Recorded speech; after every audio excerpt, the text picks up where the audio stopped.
Hello दोस्तों, welcome to my YouTube channel daily Shiksha. मैं हूं लवी शर्मा और आज का जो हमारा टॉपिक है वो है धारा 144। और आज हम इसके बारे में जानेंगे कि आईपीसी क्या होता है, सीआरपीसी क्या होता है, कर्फ्यू और धारा 144 में अंतर क्या होता। तो आज का जो लेक्चर है बहुत ही ज़्यादा इंटरेस्टिंग होने वाला। तो आइए आज का जो लेक्चर है वो अब स्टार्ट करते हैं। तो दोस्तों पहले हम बात करेंगे आईपीसी और जो सीआरपीसी है, इसके बीच का जो मुख्य मतलब इनके बीच जो अंतर है उसके बारे में हम बात करेंगे। तो देखते हैं आईपीसी किसे बोलते हैं। तो आईपीसी बोलते हैं इंडियन पीनल कोड को। इसकी स्थापना कब हुई थी? 1860 में हुई थी। और इसे भारतीय दंड संहिता भी बोला जाता। और इसे अगर मैं उर्दू की बात करूं ताज़-ए-रात हिंद भी बोला जाता। तुमने बहुत सारी पिक्चरों में देखा होगा, जज बोलते हैं कि ताज़-ए-रात हिंद दफा 302 के तहत फांसी की सजा सुनाई जाती है ना। तो ताज़-ए-रात हिंद कुछ नहीं है, ये आईपीसी को ही बोला जाता। और पहला जो हमारे देश में विधि आयोग का गठन किया गया था, ये अंग्रेजों के जमाने का है, यानी कि अंग्रेजों के जमाने का जेलर है। ये 1834 में किया गया था और 1860 में ये इंडियन पीनल कोड बना था। और इसके जो अध्यक्ष थे विधि आयोग के, वो लॉर्ड मैकाले थे। इनके द्वारा ही आईपीसी का जो ड्राफ्ट था वो तैयार किया गया था। तो आज हम 2022 में खड़े हैं और तब से लेकर ये आईपीसी अब तक ये मतलब सारी चीज़ों का भी है, सारी अपराध की व्याख्या करती है। इसमें टोटल 511 धाराएं हैं और 23 चैप्टरों में इसे डिवाइड किया गया। तो अब देखते हैं हम सीआरपीसी को। सीआरपीसी बोला जाता है क्रिमिनल प्रोसीजर कोड को। इसे दंड प्रक्रिया संहिता भी नाम दिया गया, हिंदी में बोला जाता है। और 1 अप्रैल 1974 को ये लागू की गई थी, यानी कि ये भारतीय के द्वारा ही बनाई गई है, ये अंग्रेजों की नहीं है। ये आईपीसी अंग्रेजों के द्वारा बनाई गई थी। इसमें टोटल 484 धाराएं हैं और 33 चैप्टर इसके अंदर है। अब तुम ये देखो जरा, ये अंग्रेजों के द्वारा 1860 में या 1834 में ड्राफ्ट तैयार हो गया था ना, तब ये बनाया गया था। और आज हम 2022 में खड़े, तब से लेकर अभी तक ये लागू कर रहा है। तो उस टाइम के लोग कितने वे दूरदर्शी रहे होंगे। तो बस अंग्रेजों की तारीफ नहीं कर रहा मैं, ये समझना। कानून को 2 भागों में बांटा गया। नंबर 1 मौलिक विधि, जिसे बोलते हैं सब्सटेंटिव लॉ, इसे हम आईपीसी भी बोल सकते हैं। और दूसरी है प्रक्रिया विधि, यानी कि आईपीसी को हम मौलिक विधि भी बोलते हैं। दूसरी है प्रक्रिया विधि, जिसे प्रोसीजरल लॉ बोला जाता है, और इसे सीआरपीसी भी कह सकते हैं। तो अगेन इन्हें फिर से सिविल कानून और डांडी कानून में डिवाइड किया गया।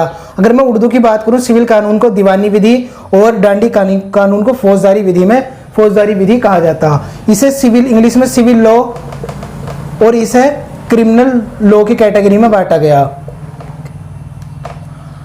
तो ये मैंने तुम्हें इसका डिवाइड दिखा दिया। अब मैं बात करूंगा आईपीसी और सीआरपीसी में अंतर क्या है, मुख्य अंतर क्या है।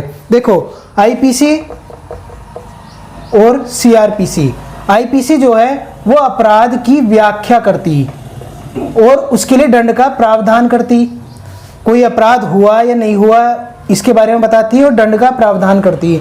अपराध की व्याख्या जानना हमारे लिए क्यों जरूरी है, और 2 एग्जाम्पल के द्वारा हम इसे क्लियर करते हैं। क्योंकि हम अखबार में जो छपता उसे ही अपराध की व्याख्या मान लेते हैं। मान लीजिए कोई व्यक्ति सड़क पे जा रहा है और उसे 5 व्यक्ति मिल गए, उसके साथ सामान जो उसका सामान है वो लूट लेते, सामान छीन लेते उससे। तो अगले दिन न्यूज़पेपर में छपेगा कि सड़क पर जा रहे व्यक्ति को सरेराह लूटा। जबकि अगर हम आईपीसी का हम अध्याय उठा के देखें तो उसमें साफ साफ ये लिखा हुआ कि अगर 5 व्यक्ति मिलकर किसी काम को अंजाम देते तो उसे बोला जाता है डकैती। एक दूसरा एग्जाम्पल और समझो। अभी मान लो 2 व्यक्ति रात को बैंक में घुसते और वे क्या करते, बैंक से 5 करोड़ रुपए लूट के ले जाते। तो अगले दिन अखबार में छपेगा कि 2 व्यक्तियों ने डाली बैंक में डकैती। अगर और आईपीसी का अगर हम अध्याय देखें उसमें ये लिखा हुआ कि अगर 2 व्यक्ति किसी कार्य को कर रहे हैं तो वो डकैती कैटेगरी में नहीं आएगा। अगर उन्होंने ये काम रात को करा, चोरी छिपे किया, तो ये चोरी की कैटेगरी में आता। और यही काम अगर वो दिन के उजाले में करते, गार्ड को डरा के धमका के ये काम करते, तो इसे लूट की कैटेगरी में डाला जाता। तो लूट के लिए अलग से आईपीसी जो है, देखो ये तो हो गई अपराध की व्याख्या, न्यूज़पेपर में क्या छपा और ये आईपीसी हमारी क्या बोलती है, ये इसके बारे में बता दिया। तो अब हम देखते हैं इसके लिए दंड कैसे मिलता है। तो आईपीसी में चोरी के लिए दंड का प्रावधान है। आईपीसी की जो धारा 379 है, ये बोलती अगर कोई व्यक्ति चोरी करता तो उसे 3 साल का कारावास हो सकता। तो देखो ये सारे काम किसने करे, ये आईपीसी में लिखे हुए कि अपराध की परिभाषा क्या हो गई और दंड उसे क्या मिलना चाहिए। तो ये सारी चीजें आईपीसी में डिफाइन की गई। अब हम बात करते हैं अपनी सीआरपीसी के बारे में। तो सीआरपीसी में क्या है, सीआरपीसी में बताया गया कि अब पुलिस अपराध हो गया, दंड का ये पता चल गया दंड क्या होगा। अब पुलिस सबूत कैसे इकट्ठा करेगी और उसकी गिरफ्तारी कैसे होगी, उसे जमानत कैसे दी जाएगी। तो ये सारी चीज़ें जमा इस सीआरपीसी के अंतर्गत लिखी गई हैं। तो सीआरपीसी के अंतर्गत प्रक्रिया आती और ये दंड का विधान करती। तो ये मुख्य अंतर है आईपीसी और सीआरपीसी में। अब हम जानते हैं धारा 144 क्या है। सीआरपीसी की धारा 144 क्या है? तो ये धारा 144 किसी एरिया में, किसी इलाके में शांति कायम करने के लिए लागू की जाती है। मान लो क्या हो, दंगे होने वाले हों या स्वास्थ्य संबंधी प्रॉब्लम हो गई हो या आपात स्थिति बन गई हो, तो उस कंडीशन में धारा 144 लगाई जा सकती है। तो इसे लगाता कौन है? तो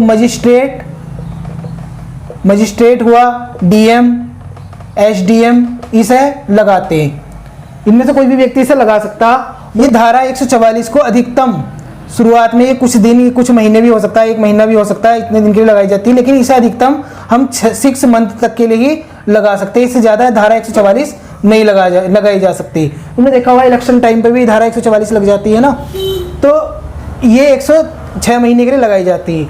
और अगर कोई इसमें मतलब लिखा हुआ क्या है, धारा 144 में होगा क्या? 5 या इससे ज़्यादा व्यक्ति एक साथ इकट्ठे नहीं हो सकते, ये इसमें लिखा हो गया। अगर 5 या इससे ज़्यादा व्यक्ति इकट्ठे होते हैं तो वो धारा 144 का उल्लंघन माना जाएगा और इसके लिए प्रावधान है कि अधिकतम 3 वर्ष का कारावास हो सकता। तो इसमें मेंशन है। और इसी वजह से ये धारा 144 को विधि विरुद्ध जमाव भी बोला जाता।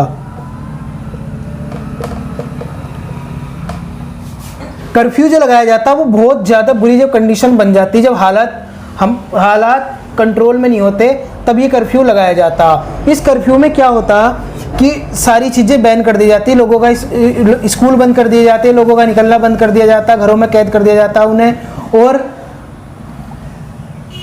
केवल पुलिस या प्रशासन के व्यक्ति ही सड़कों पर दिखाई देते हैं।